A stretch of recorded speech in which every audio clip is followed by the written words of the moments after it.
the patron saint of mixed girls.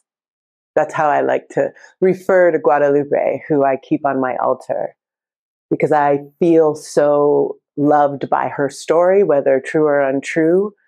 And it helps me remember that even in really complicated, yucky stories, it is never just dark or light. It is always both.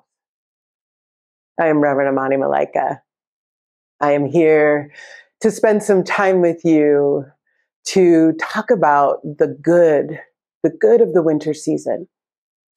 And Guadalupe, for me, reminds me that my existence is made up of a love story between my parents, but it's also made up of colonization and slavery, and that all of that is true in me. My European ancestry and my African ancestry and the bits and pieces from other continents that have weaved their way into this piece of life that is me. And that there is beauty in that, and there is good in that. And what I believe is it is all part of this wonderful evolution of life itself. And what I know that is available in this winter season is not only the rest and the communion, but in that rest and communion, you and I get to return not only to our soul's home, but also into a celebration of the true nature of who we are. And that nature is made up of our stories and our histories and our unique lives. And that is good. The complicated, messy, all the pieces that go into making up who I am as a mixed heritage woman, queer and single mother, and all the things. All of these beautiful parts of my life story are part of my wholeness and have made it possible for me to live the life that I am gifted to live right now. And so even the dark parts of my story have treasure for me. Even the dark parts of your story have treasure for you. And make up your unique gift of aliveness. And one of the things that I think about a lot in these times is that a lot of us have been disconnected from our own lineages and our own faith traditions that our families may have practiced or stopped practicing, right? Because there's so much pain in many of these faith traditions and institutions, religious institutions. And so this practice of communing can feel foreign, can feel like that's not mine to do because I'm not a religious person. Or having a devotion to love itself that I call God, that you may not call, that you may call Goddess, Allah, the One, the Absolute, divine intelligence, whatever. But all of those particular nuances about what you need in order to return to the home of your soul is absolutely perfect and part of your wholeness, part of your beautifully appointed, unique expression of the One that you are. And the long history that has brought you into being in this moment is part of your good. It's part of your soul's home.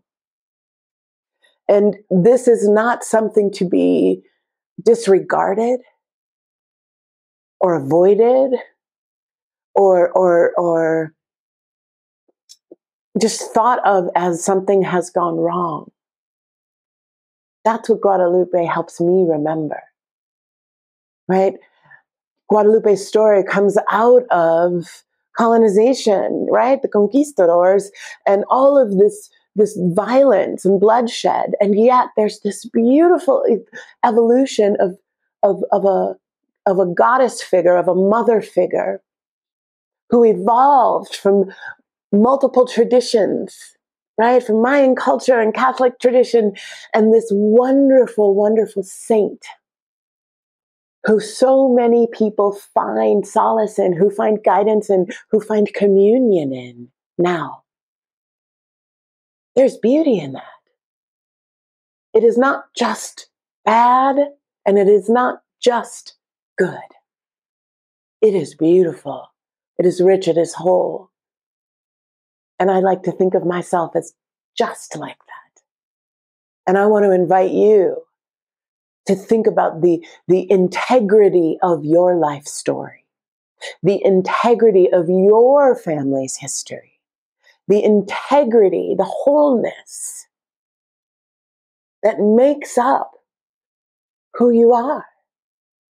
And that none of it needs to be cast aside or shunned or thrown out. It gets to be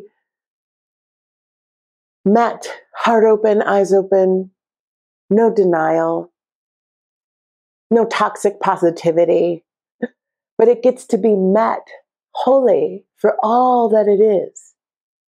And then I know for me that the permission it has given me to seek my own way, to take from my own life story and from life itself what serves and discern, I'm going to carry this forward or I'm not. And I am at choice about that. And Ernest Holmes, the founder of Science of Mind and Spirit, had a phrase that's very popular: open at the top. Open at the top. And it was always his intention that his tradition that he founded would continue to evolve because it's open at the top. Evolution is always unfolding. And you and I are a part of that. And so there is no stopping point for your spiritual life, for your spiritual evolution. Sometimes it feels like, there's a bubble bursting when you and I realize like, oh, this is a never-ending journey. But there's beauty in that. You get to continue to evolve and to grow and mature and develop your spiritual life, your spiritual understanding. It isn't just about learning one tradition and following those rules and that's it for the end of time. Open at the top, ever evolving. And so in your unique aliveness, you have the creative spark of the divine in you to create the kind of communion you need, right? There are faith traditions and spiritual practices throughout all of humanity that you can lean on. You can lean on your lineage. You can go back in your ancestry and find some traditions and some practices that may work for you. Right? Maybe you're going to go full witch and pagan and get a cauldron and start creating remedies and medicines. Maybe you're going to dive into the Christian mystic tradition and get into a contemplative practice or Lectio Divina. Maybe you are going to light all the candles, right? Maybe you are going to get your incense out. Whatever those things are, fabulous. Lean on those things. Make them work for you if you feel called. But there's also the spark of the divine and the creative nature of the divine that is in you to make it up. I have a spiritual practice of putzing. Putzing around my house, putzing in my gardens, putzing around the gardens, so that this amazing connection to mindlessness that lets me sink beneath my own thinking and connect to divine wisdom through putzing. You get to make up the practices and the rituals and build the altars that serve you in the way that your particular lineage and history and nature wants to create. And you have permission. Guadalupe helped me have permission to remember that I am a mashup. And evolution itself is a result of all kinds of mashups. And that is good.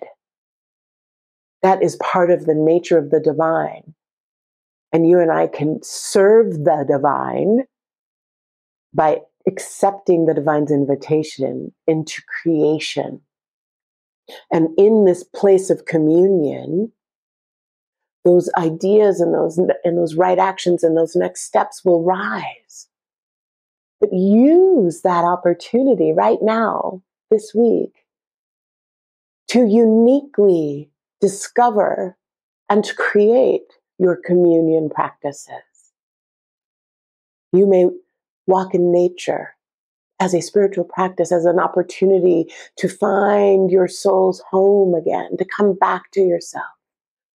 You may make art, you may sing, you may hold your grandbaby, you may go to your kid's classroom for a festival, like whatever those things are, you get to make it up. You get to build an altar that works for you with your ancestors or your beloved items that help you remember the truth of who you are. You get to putz.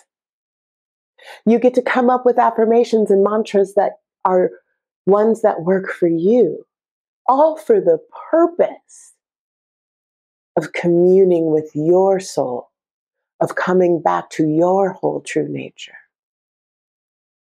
And this is one of the gifts this winter season provides, is a time of enough quiet and enough stillness to connect to that creative spark, to feel the impulse of what is needed in your body, in your life.